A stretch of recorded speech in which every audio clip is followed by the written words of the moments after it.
अस्सलाम वालेकुम रहमतुल्लाहि व बरकातुहू। रॉयल एकेडमी की जानिब से आपका दोस्त, आपका होस्ट और आपका ट्यूटर यासिर आपकी खिदमत में हाजिर।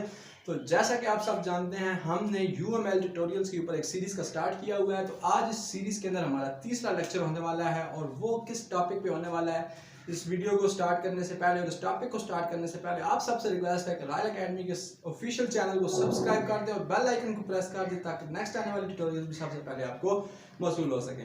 तो जनाब चलते हैं आज अपने टॉपिक की तरफ। तो आज का जो हमारा टॉपिक होने वाला है वो होने वाला है सीक्वेंस डायग्राम।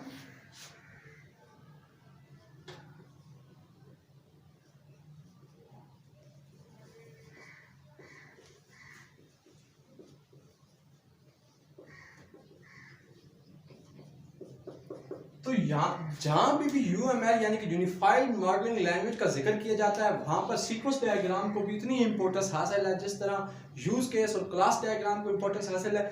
बशर्ते ये कि यूज केस और क्लास डायग्राम थोड़ी सी मिलती जुलती डायग्राम, लेकिन सीक्वेंस डायग्राम बिल्कुल ही अलग है।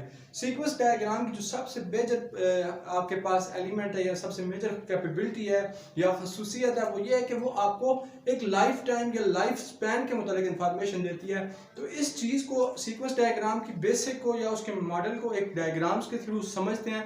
जैसा कि आप कह सकते हैं कि एक बैंक की बात कर सकते हैं, एक विथड्रॉ कराना है तो एक छोटी सी कंडीशन आपके थ्रू आपको एक समझाते हैं केस कि क्या होता है कि आपके पास ऑब्जेक्ट्स होते हैं, आपने ऑब्जेक्ट नहीं लिखना होता, सिर्फ ऑब्जेक्ट का नाम रखना होता है। लेट्स सपोज ऑब्जेक्ट है आपके पास कस्टमर का,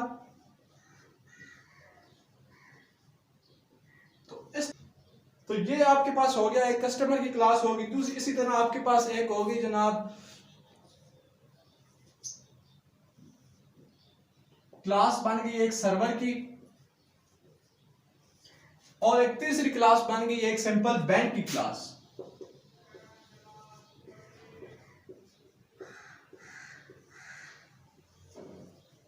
तो ये आपके पास हो गए तीन ऑब्जेक्ट्स जिन्होंने इस सिस्टम के अंदर इंटरेक्ट करना है। तो इसकी क्लास डायग्राम कैसे स्टार्ट होती है, लाइफ स्पैन जो होता है वो कैसे स्टार्ट होता है। आपने एक जो भी एक्टिविटी पहले पर इंटरेक्ट करने वाली है उसको आपने स्टार्ट करना है, इस तरह डॉटेड लाइन 3 लगानी है और फिर उसके बाद ये इस तरह का एक ब्लॉक सा बनाना है और फिर इसका जो ये हो गया इसका लाइफ टाइम स्टार्ट कस्टमर ने कराना है जी विथड्रॉ। तो उस सर्वर के थ्रू कनेक्ट करना है कि अब बैंक में और अपनी कैश जितनी उसको चाहिए उसने निकलवानी। तो वो एक सर्वर को भेजता है मैसेज, विथड्रॉ का मैसेज भेजता है।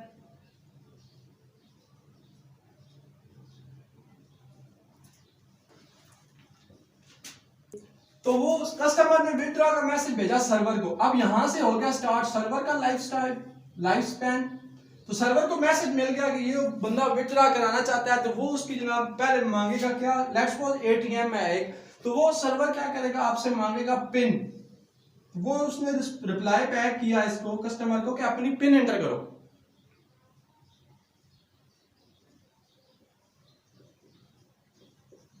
तो ये जनाब कस्टमर ने रिक्वेस्ट की कि वो विथड्रॉ करना चाहता है, सर्वर ने उसको बैक मैसेज भेजा कि वो एंटर करो अपनी पिन ताकि हम आपकी विथड्रॉ में मदद कर सकें।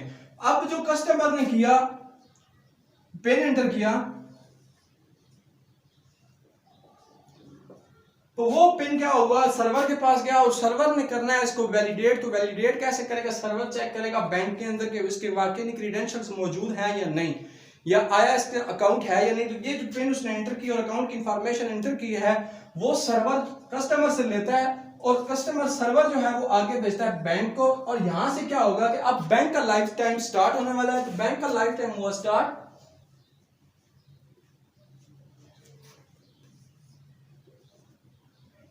तो ये हो गया पिन, यहां से अब इसने सर्वर ने करनी है पिन को वैलिडेट। तो इसने मैसेज भेज दिया, उसकी पिन को उठा के वैलिडेट का मैसेज भेजा है बैंक को कि बैंक इसको डिक्लेयर करता है कि आया ये अकाउंट एग्जिस्ट कर रहा है या नहीं एग्जिस्ट कर रहा। तो वैलिडेट का जब मैसेज मिला बैंक को तो बैंक इसके अपने अकाउंट के अंदर करेगा चेक इंफॉर्मेशन चेक करने के बाद वो इसको रिजल्ट को बैक भेजेगा सर्वर के पास।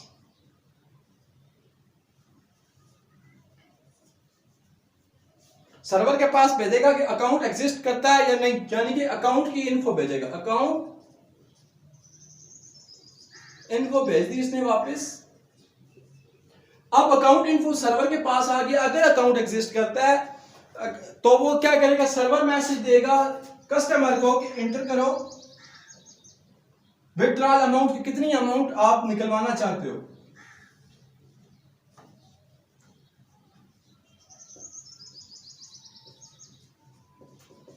तो सर्वर ने वैलिडेट होने के बाद, अकाउंट इंफॉर्मेशन को वैलिडेट होने के बाद बैंक से सर्वर में मैसेज भेज दिया कस्टमर को कि अपनी अमाउंट इंटर करो कि तुम कितनी अमाउंट को निकलवाना चाहते हो या विड्रॉल कराना चाहते हो। तो उसने, अब क्या हुआ कि कस्टमर ने की इंटर अमाउंट,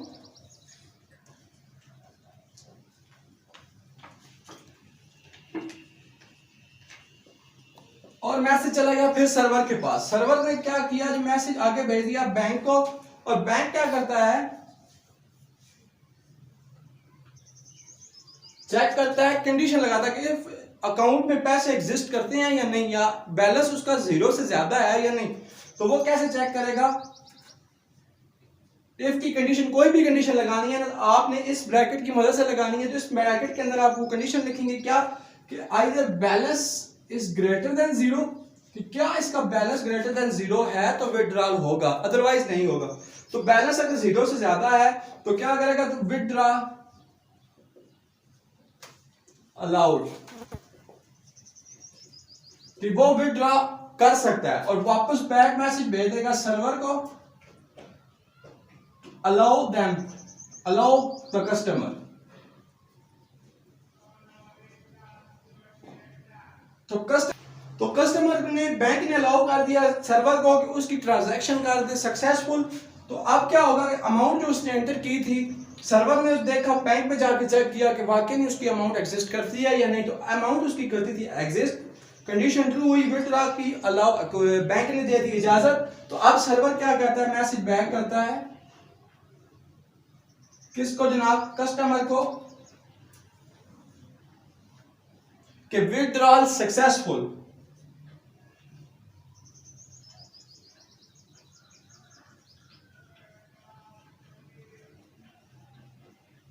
तो ये बेसिक हमारे पास मॉडल होता है किसका, सीक्वेंस डायग्राम का, कि किस तरह एक ऑब्जेक्ट को बनाया जाता है, किस तरह उसको मेंशन किया जाता है, और किस तरह उनका लाइफ टाइम या लाइफ स्पैन शुरू होता है, और किस तरह मैसेजेस को फंक्शन के तौर पर पास किया जाता है, और किस तरह रिस्पांस बैक आता है, और किस तरह कंडीशन लगाई जाती है सीक्वेंस डायग्राम के अंदर। तो ये थी बेसिक डायग्राम सीक्वेंस डायग्राम की। तो अब हम जो कंप्लीट एक एग्जांपल है, जो एक आपके पास सिनेरियो दिए जाता है, तो उसके मुताबिक हम सीक्वेंस डायग्राम ड्रा करेंगे पूरे एक एटीएम की, किस तरह एक एटीएम के अंदर वर्क करता है सीक्वेंस डायग्राम, उसकी एटीएम की कैसे बनती है।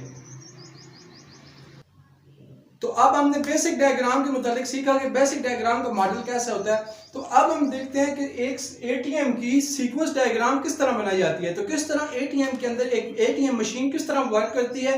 तो ये तो आप सबको पता होगा, हर कोई आज के दौर में एटीएम इस्तेमाल करता है। तो एटीएम का बिल्कुल एक सिंपल सी एक एग्जांपल है, तो वो हम लेकर आपको समझाते हैं कि किस तरह एक एटीएम की सीक्वेंस डायग्राम बनाई जाती है। तो एटीएम के लिए हमें क्या चाहिए होता है, एक बंदे को होना, यानी कि अगर मैं जाता हूँ एटीएम मशीन की, तो मैं क्या हुआ कि एटीएम मशीन का यूजर, दूसरे नंबर पे क्या होता है आपके पास होती है एटीएम मशीन, और तीसरे नंबर पे क्या होता है बैंक। तो क्या बनेंगे, 3 ऑब्जेक्ट्स बनेंगे आपके पास। पहला ऑब्जेक्ट क्या होगा, चले बनाते हैं। पहला ऑब्जेक्ट होगा आपके पास यूजर,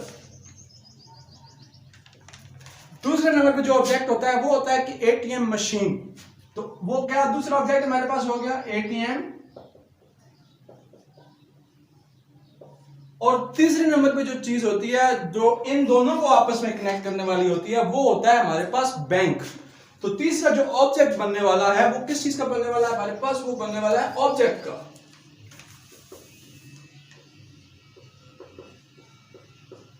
तो ये हमारे पे जो 3 ऑब्जेक्ट्स हैं जो इस सीक्वेंस डायग्राम के अंदर हमने इस्तेमाल करने हैं या इस्तेमाल होते हैं। तो सबसे पहले क्या होता है कि जनाब यूजर जो होता है वो एटीएम के अंदर होता है दाखिल।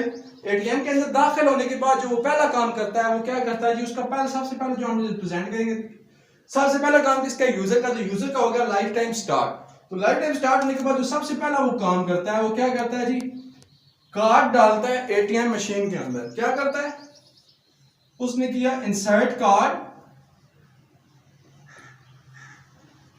कार्ड उसने मशीन के अंदर डाल दिया। अब क्या हुआ कि यहां से लाइफ टाइम स्टार्ट हो गया किसका, एटीएम का। एटीएम को मिल गया क्या चीज होगी जी, इंसर्ट कार्ड हो गया, एटीएम ने कार्ड कर लिया एक्सेप्ट। अब वो क्या कहता है कि आप करो इसको वैलिडेट, या करो एंटर करो पिन, या करो उसका फिंगरप्रिंट। यानी कि उसे क्या चाहिए कि कार्ड को एक्टिव करने के लिए उसको चाहिए पासवर्ड या आपकी चाहिए फिंगरप्रिंट। तो वो क्या मैसेज बैक भेजेगा यूजर को कि एंटर करो अपनी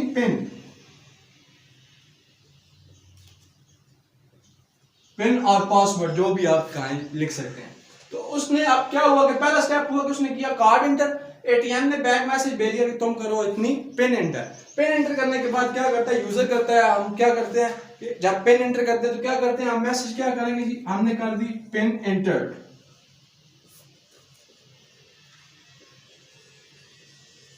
तो पिन होगी एंटर। एंटर होने के बाद एटीएम क्या करता है कि आपको कहता है कि आपकी प्रोसेसिंग हो रही है, आप करें वेट। प्रोसेसिंग का मैसेज आ गया। तो प्रोसेसिंग के दौरान वो क्या करता है, एटीएम जो आपकी पिन होती है वो लेता है, लेने के बाद क्या करता है,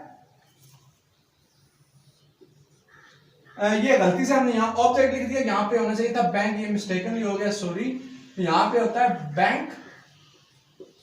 तो अब क्या हुआ कि जब प्रोसेसिंग हुई, प्रोसेसिंग का आपको उसने मैसेज दिया, तो उसने एटीएम ने क्या किया, जो आपके क्रेडेंशियल्स थे, कार्ड का नंबर, जो आपकी पिन थी, वो उसने भेज दी बैंक को। तो यहां से क्या हुआ, बैंक का लाइफ टाइम हो गया स्टार्ट।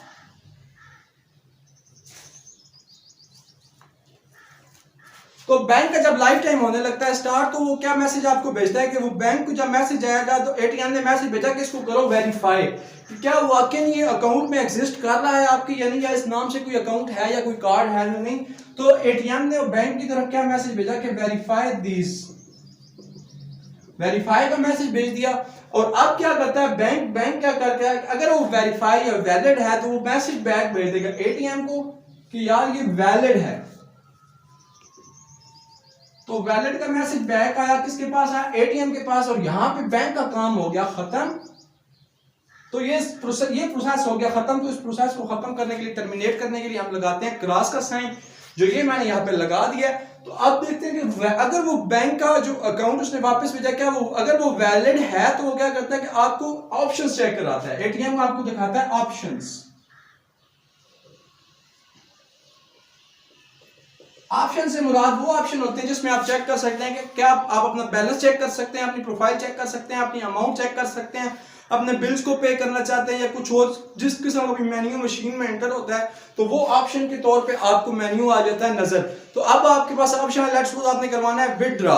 तो आप क्या करते हैं जी, विथड्रॉ के लिए आप मैसेज ऑप्शन को करते हैं क्लिक, तो मैसेज भेजते हैं आप किसको जी। तो इसने क्या किया, यूजर ने मैसेज कर दिया कि वो कराना चाहता है विथड्रॉ। विथड्रॉल का मैसेज भेज दिया किसको, उसने एटीएम को। तो एटीएम ने वापस मैसेज बैक किया कि तुम अपनी अमाउंट एंटर करो, कितनी अमाउंट तुम विथड्रॉ कराना चाहते हो।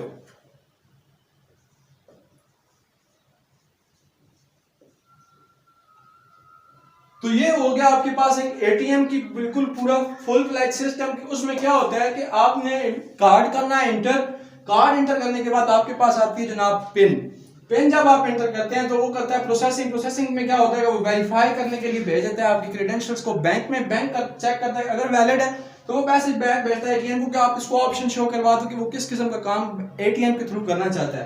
तो लेट्स सपोज आप करना चाहते हैं विथड्रॉ, तो आप विथड्रॉ की रिक्वेस्ट करते हैं तो एटीएम आपको बैक एक मैसेज भेजता है कि आप कितनी अमाउंट निकलवाना चाहते हैं। तो आप अमाउंट एंटर करते हैं। तो इसी तरह ये आपके जनाब प्रोसेस चलता रहता है। तो फिर एट द एंड ट्रांजैक्शन जब हो जाती है कंप्लीट, तो ये सिस्टम हो जाता है खत्म। तो ये थी आज की जनाब वीडियो ट्यूटोरियल। और इस वीडियो ट्यूटोरियल में हमने देखा कि सीक्वेंस डायग्राम होती क्या है, उसका मॉडल क्या होता है और किस तरह एक सिस्टम की सीक्वेंस डायग्राम बनाई जाती है। तो इस जमाने में हमने क्या किया कि सीक्वेंस डायग्राम बनाई एक एटीएम सिस्टम की। तो ये जनाब था आज का ट्यूटोरियल। तो अगर आपको वीडियो आई है पसंद, या आपने इसमें कोई चीज़ हासिल की, या आपको कोई नॉलेज मिला है, तो आप इसको वीडियो को लाइक करें, आगे दोस्तों के साथ शेयर करें, चैनल को सब्सक्राइब करें और बेल आइकन को प्रेस लाजमी कीजिए ताकि नेक्स्ट आने वाली भी ट्यूटोरियल सबसे पहले आपको हो सके मौसूल। तो तब तक के लिए, यानी कि नेक्स्ट लेक्चर के आने तक के लिए, अपने होस्ट यासिर को दीजिए इजाजत। अल्लाह हामी और नासिर।